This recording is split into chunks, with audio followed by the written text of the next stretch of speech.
Hey, what's going on, shipmates? It's the Swarrior. I've been UA for a while. The deals have not been going very well. I have had some pickups in the last week and a half. Since the last video, I've just been kind of stockpiling because they've been coming in onesie twosies. But let's get right down to it. Not only do I have some Salvation Army finds, some Goodwill finds, but we had the Tidewater comic book convention this week, Tidewater Comic Con. So I was able to get out to that, and it was sponsored by a store called Video Game Heaven, which is out here in Chesapeake and Virginia Beach. And I was able to pick up a game that's not special, but it's a game that I wanted, and some also retail buys, a couple of used titles that I could only find at GameStop without paying an arm and a leg. Kind of funny that that's how that worked out. But anyways, let's get right down to it. There's a big surprise at the end, but stand by. So I can't remember if I brought these two games out or not, but this one's hot garbage. It's some Rugrats game. It came in a bundle, and I'll show you that bundle in a second. The next one was Harry Potter and the Chamber of Secrets for Game Boy Color. Again, hot trash. And two games that came in my bundle today, which we'll get to in a minute, but I got Frogger 2 for the Game Boy Color. And my boy Brandon's awesome. He hooks me up, but he also uses tape on games to bundle them up. So this is NBA Jam 2002 for the Game Boy Advance. Probably not going to hold on to any of these, to be honest with you. I'm looking to sell a couple of these Game Boy systems. And speaking of which, I was able to get a Game Boy Color here with 3 of those 4 games you just saw for $15. Okay. Originally did not come with the battery case, but I found out you can get these things on Amazon with shipping for about $6 or so. It's a pretty near perfect match with the color, so let that focus and see what it looks like. It's a good match, and I think that adds a couple dollars to your possible bundle sale. Another thing that I got, and this one was $15. First of all, you got this case, a Game Boy SP Advanced SP. The Y fell off, in case you couldn't notice.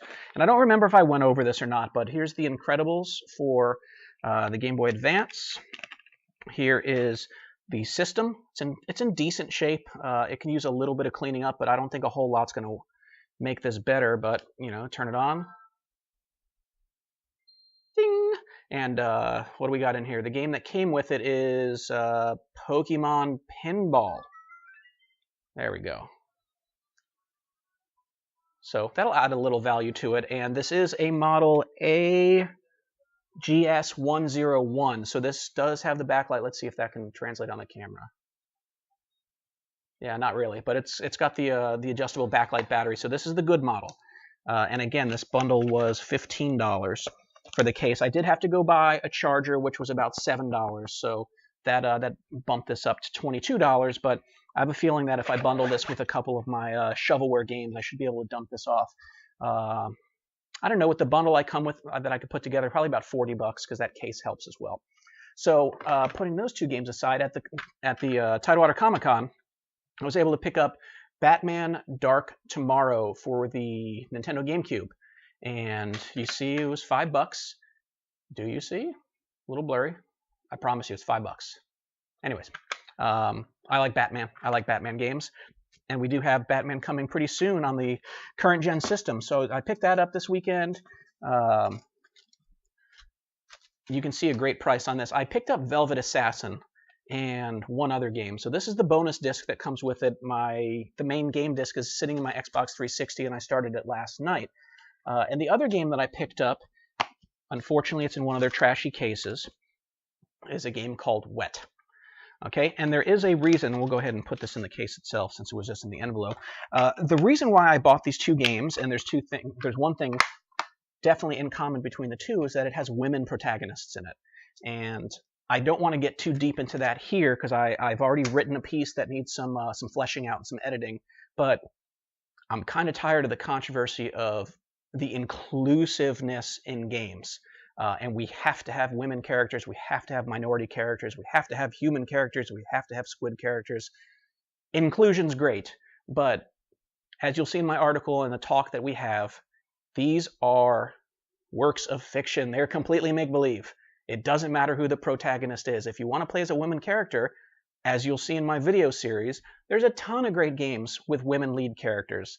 I would beg to differ that percentage-wise, women leads in games, the games are stronger than men leads in games. Because there's a ton of shovelware with male protagonists or antagonists, depending on the storyline of the game. But I'm doing this so that I can review some games, talk about how good they are, talk about how bad they are, and see whether or not the protagonist mattered whatsoever.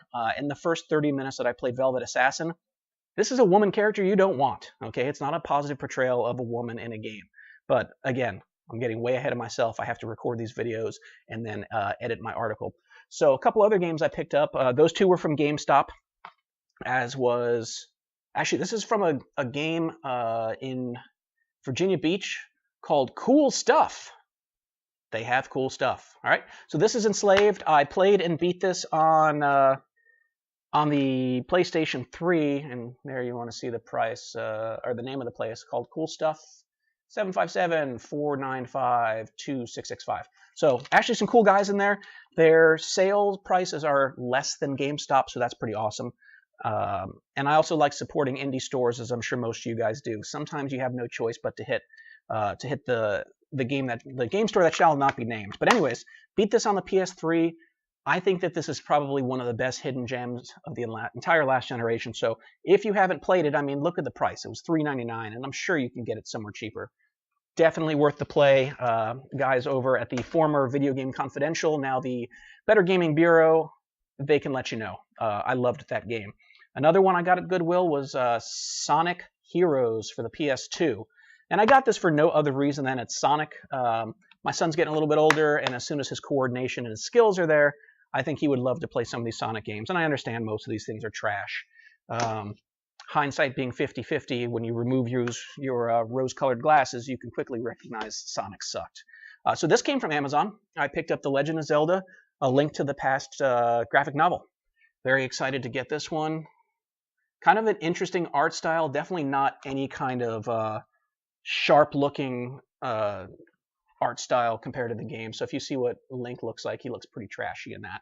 But you can tell I'm a huge, humongous Zelda fan. And speaking of Nintendo, so at the Comic-Con, a guy named Sam Ellis was there. And Sam Ellis was the lead character design for Season 1 of Archer, which is fantastic. So I bought 3 of his little prints, which I thought were awesome. Yoshi, signed. The little pink puff, Kirby, that's cute. And then, of course, the one that caught my eye, then I decided to bundle them together, was Link. Kind of a Toon Link, sort of. The colors aren't quite right, but Sam Ellis, super cool. Archer, love it. Fantastic. So the last 3 things I'll talk about before I get to the bundle. My go-to store here is Old School Games. I have had tons of credit, only got about $40 left. But what I did was I used about $80 of it because I'm getting ready to go on a pretty long vacation over the summer. It's going to be about 3 weeks, and I'm taking my Kindle and taking my new 3DS. So I wanted a couple games to play. So I got Monster Hunter 4, and this is regular full-price games. There's no discount. Actually, I get a military discount of 10%, so that's pretty nice. But you can see Monster Hunter 4. I picked up Codename Steam. This is weird so far. I've played the first set of missions, and I don't know if it's for me or not, but I'm kind of interested to see just how campy the story goes. And then this other game I couldn't find anywhere. Target, Best Buy, anywhere. And I got the last copy in GameStop, of course, and I may have mentioned it last time, but Story of Seasons. It's a farming simulator. Yeah, definitely not Japanese, right? But I played the first 3 days, which are still training missions.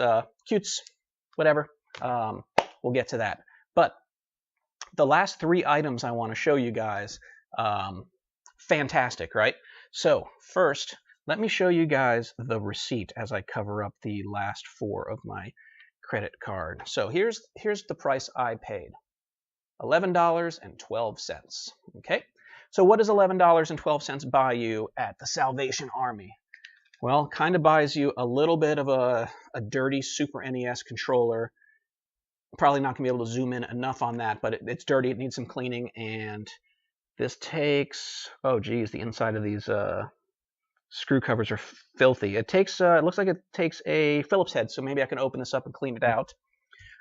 It gets you an original Nintendo RF adapter, These did work with the Super Nintendo and the Sega Genesis, so that was always nice. It gets you a Super Nintendo power cord, and it gets you a pretty darn spotless, perfectly working Super Nintendo. Okay, so it's still got a little bit of the stupid tape Brandon puts on there. For anybody that listens or watches, if you are military, Salvation Army does give a military discount, because you could see the whole bundle was priced at $14.99. Yes, I have a boo-boo on my finger, and yes, that is a red lightsaber. I thought Darth Vader was on here. It's a red lightsaber Band-Aid. But anyways, so this is in really good shape. It can use a little bit of touching up over here. Highly recommend Mr. Clean Magic Eraser. It'll get these things spotless in minutes. But everything on the system works. Whenever you buy a Super Nintendo, make sure you have a game to test it to make sure the eject function works. And for, I don't know, just in case, we got F-Zero for the Super Nintendo as part of this bundle. So insert it. Yep, eject button works. The cartridge could use some cleaning. Came very close to damaging the label because of that stupid tape on there. But thankfully it worked. Then the other game that was in this bundle that could use a little bit of cleaning as well, but the label's really good, is the original Final Fight. And Big Red NY is a big fan of Streets of Rage. I'm pretty sure Final Fight's pretty similar to it, but these games are great. And for $11.12, that also included Frogger 2 and NBA Jam 2002.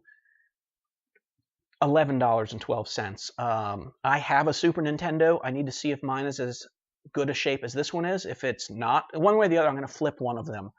Final Fight, I'm not too super interested in. I have a couple other games I could bundle. So for this $11.12, with maybe bundle 3 games together, probably looking at $60, because if I wanted to throw in F-Zero, even though it's not in great shape, that's about a $15 or $20 game pretty much all day long. So the last thing that I will mention is my boy Brandon hit a gold mine today. Somebody came in and donated a box of about 50 Super Nintendo games. I'm still waiting on pictures today. I went in and saw him, but he had them in his room. So I'm going to take a look at him. He's asking for $175 for the box before he throws it on eBay. And if it has the kind of titles that he says it has in there, and he's also giving me Super Mario All-Stars as part of this bundle. He just didn't have it in the store anymore. But if it's got, he said it's got Super Mario World 2, Yoshi's Island, Super Mario Kart, and he mentioned and one other game I can't quite remember, but it's the heavy hitters of Super Nintendo. So if it's got like a Super Mario RPG in there, if it's got a Super Metroid in there, I could probably get him down to about 150 cash and easily flip that thing for about $400. 50 games, $10 a game, you include those. You know, I'll cherry pick 1 or 2 out of there, but I know there's going to be some sports games in there.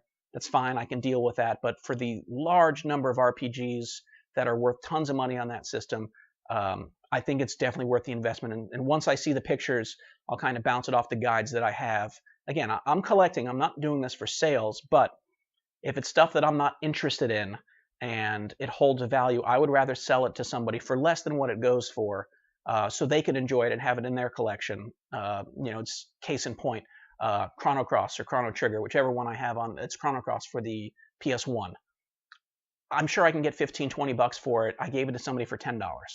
1, I paid $1.50 for it, and 2, they're going to get better use out of it than I am. They're going to get a lot more enjoyment out of it. And speaking of PS1, I thought there was another game. I did have Siphon Filter 2 complete, and I thought I put it out here to show you guys, but I don't see it out in my little pile. But anyways, thanks for taking the time to watch. I know I throw a lot of Navy jargon in here, so at any point, if you guys are confused by any of my military terms, just make some comments down there below, and I can answer them for you. So I appreciate all the bumps. I did finish Killing Floor by Benjamin Reeves. I got to put the review on there. Good story.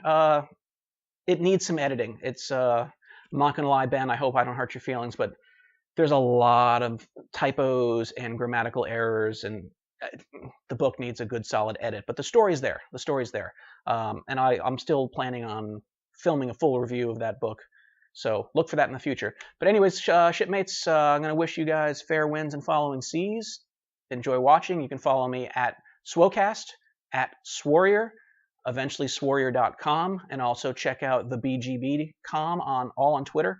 Check out Hazy Rome, check out Deep Voice, and listen to the gaming. Get coins or die trying. There we go. I'm just trying to keep it 6 quarters for you. In the background, we're loading The Witcher 3. Can't wait to get into that. I know it's going to be a long install, and I don't know if I can play it tonight or not, but if not, I'm still playing Velvet Assassin. I'm going to continue recording those games, and hopefully we can get a good, interesting conversation piece, both written and here on YouTube. All right, guys, take it easy.